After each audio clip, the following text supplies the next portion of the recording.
Você já parou para pensar no verdadeiro significado do casamento? Já se perguntou como ele pode impactar não apenas sua vida, mas também a vida de outras pessoas ao seu redor? E se houvesse um jeito de enxergar o casamento de uma forma totalmente nova, que transformasse sua relação e sua jornada espiritual? Hoje, eu quero te convidar para uma experiência que pode mudar sua perspectiva para sempre. Eu não posso te dizer o quão animada fiquei quando ouvi isso. Acho que isso mudou meus pensamentos sobre minha família e meu marido para sempre. Muito obrigado por compartilhar isso. Oh meu Deus, obrigado por isso. Tenho que dizer que meus olhos não estão totalmente secos agora. Esses são apenas alguns dos comentários de pessoas que foram tocadas por essa história poderosa. E eu te garanto, vale muito a pena assistir até o final. Você vai se emocionar, refletir e, quem sabe, sair daqui com um novo olhar sobre seu relacionamento e sua missão no mundo. Então, eu te convido a se desconectar por alguns minutos das distrações e se permitir mergulhar nessa jornada transformadora. Veja agora este lindo filme de Jacob Lewis.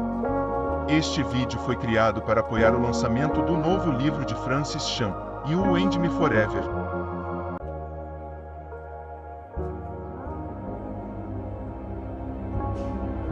When we first started talking about getting married, Nigel mentioned, what if we have a really big wedding and invite all of our neighbors? We live in a neighborhood of 400 by 400 yards, and in that area are 4 25-story high-rise buildings. And in those buildings are 4,000 people. As we kept talking, we realized a lot of our neighbors don't have cars. A lot of our neighbors would never step foot in a church building.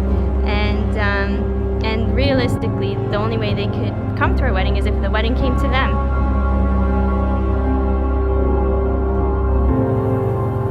We were driving home from church and we had just heard a great sermon on the book of James. And then on the ride home, Sharon said, we ought to really do something that matters.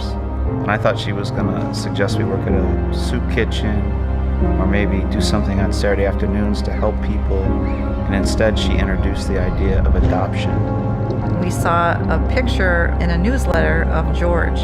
The ad said that he was healthy, but was born with no arms and desperately needed a loving home.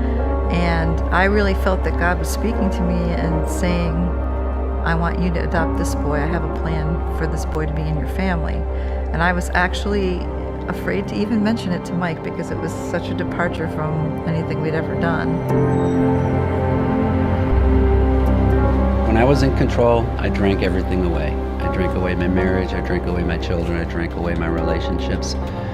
My life basically caved in and crashed in around me. Our marriage was at a bad place. I knew that I couldn't move forward with the way things were going. And I made a decision to file for divorce.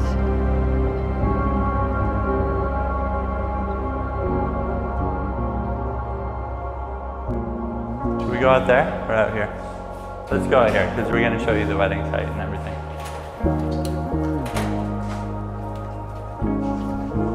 Folks don't normally have a wedding next to something like this, and it isn't always this bad, but as you can see, there's a bit of garbage strewn around today, but it really worked out well on our wedding day. This is where we said I do, and we had all of the chairs right here and our neighbors, and you can see the buildings, and the whole neighborhood could hear our wedding, and a lot of people came down and joined the party when they heard songs and prayers in their languages.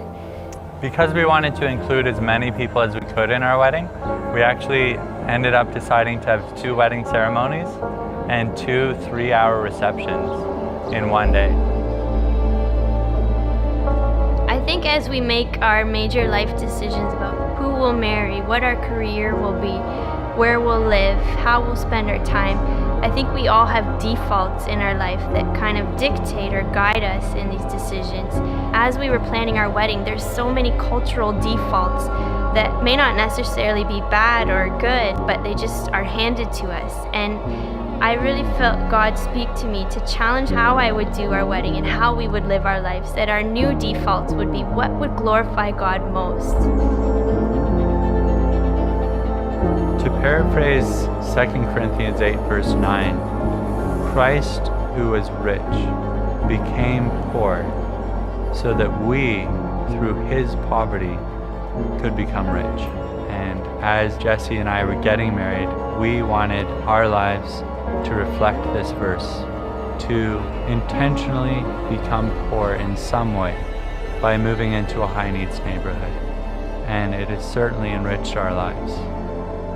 Before we got married, people told us that we should maybe not live in our neighborhood for our first year of marriage, that we should take it easy and really build into our marriage. And we really felt strongly that we should stay in our neighborhood and that we should start our marriage by serving God together, because that's what we wanted our whole lives to look like.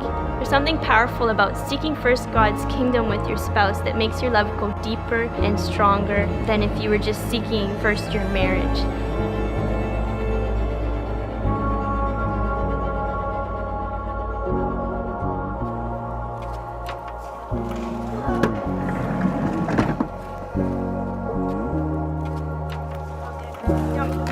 Alright, come on, help. I don't know what car.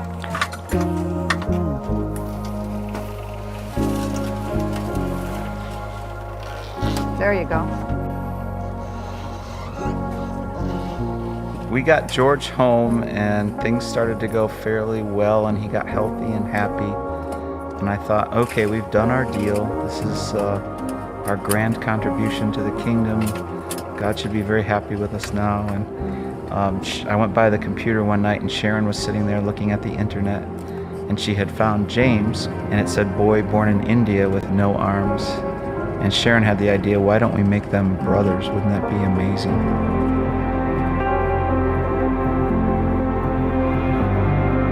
And serving God really takes a lot of submission and it takes a lot of sort of repetitious, unglamorous kind of work. I think people can look at our family and see 12 vivacious kids and think, wow, this, what a beautiful thing. But that involved years and years of doing the same thing over and over again. And you have to be willing to kind of make yourself nothing sometime. And then he blesses those efforts and in the end, he makes it into something beautiful.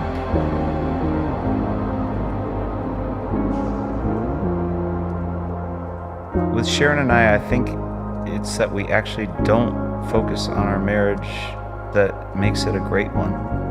And Satan sometimes whispers in your ear when you're tired or alone or 3 a.m. and says, your friends are going to Jamaica next week. And they're just going to sit on the beach and stare into each other's eyes. And you don't ever get to do stuff like that. Ha ha. And you're like, what have I done to myself? And then you have other moments where you go right to the tip of the mountain and you realize it's going to have effects for eternity. I think this adoptive mission we're on has been the best thing for our marriage because I see people that have been married as long as us struggling to find common ground and find common interest and stay interested in each other. And I feel like we have this big God adventure that we're on together, and that's the most romantic thing you could be doing. There's 140 million orphans around the world, and how can we just use our marriage to just ignore that whole worldwide problem? I don't know how you're going to face God at the end and say, oh, you put us together and you found us and you made us, and what we decided to do with our marriage was get comfortable.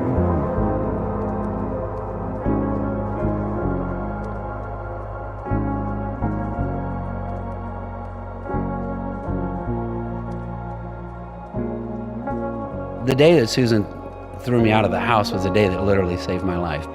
And what transpired from that night was a series of events that only God could orchestrate.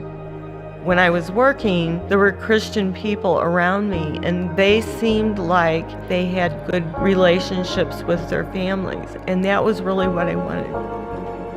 My wife started taking our kids to a church, and I'm thinking she's sending them to a cult, and so I decided I'm going to go visit church with them. That morning, God got my attention in a really big way, and I ended up giving my life to Christ.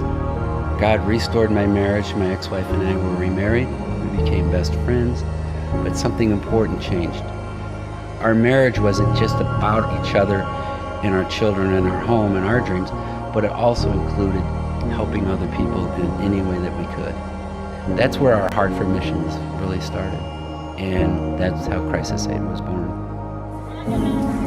Right now we're in East Africa. This is little Thomas Kin. He's 4 years old, and as you can see, he's severely malnourished. Crisis Aid is now building a children's clinic in an area that has no doctor. We're starting another building program for girls who are victims of sex trafficking, as well as looking at the United States, our inner city work. We want to expand that significantly.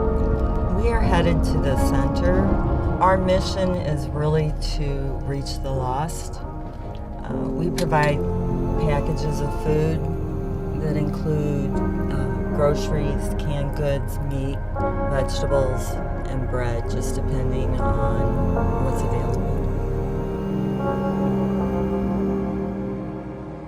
I love standing back in a corner and watching her. She glows. Just to see the life of God come out of her. And you can see it in her face and her expression. And even if she limps with her cane, there's a difference, you know? She's more beautiful to me today than the day we got married, the second time. Had we been living our own life and, you know, trying to build a good life for ourselves, we wouldn't have that experience. We would be missing that. We know that restoration is possible. And it's exciting to see what God's going to do and how he's going to use it after all of these years, you know, because it's been a while now. Well, I've never been busier in my entire life, and I'm supposed to be retired. We don't see any reason to slow down. I mean, but you know, when you're on a mission, when God puts this thing in your heart and you really find it, it's not work. I mean, it's a privilege. If married people want to know how to be missional, there's about 3,000 verses in the Bible that deal with poverty and injustice. Pick one and build your life around it, and you'll be in the center of God's will. I think a common way that people view relationships and marriage is finding someone that you can spend time with, that you can do fun things with, you can have a family, you can buy a home. I just felt like marriage could have a much stronger, more powerful, more significant meaning than just someone who I could grow old with. I think one thing about marriage is that it doubles what you individually desire. If you individually desire to settle down, then you'll doubly settle down. But if you individually desire to be on mission, then you'll doubly be able to do that. And seeking first the kingdom, doing hard things, even suffering. God is pleased with a marriage that doesn't dwell and consume itself and get caught up in its own roots and binds, but is seeking to reach out to the world around it and have an actual lasting impact for his kingdom.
Espero que esta mensagem tenha abençoado a sua vida e trazido inspiração ao seu coração. Se você gostou, não esqueça de deixar seu like, se inscrever no canal Atos em Life e ativar o sininho para receber todas as notificações. Muito obrigado por assistir. Que Deus abençoe grandemente você e sua família. Até o próximo vídeo.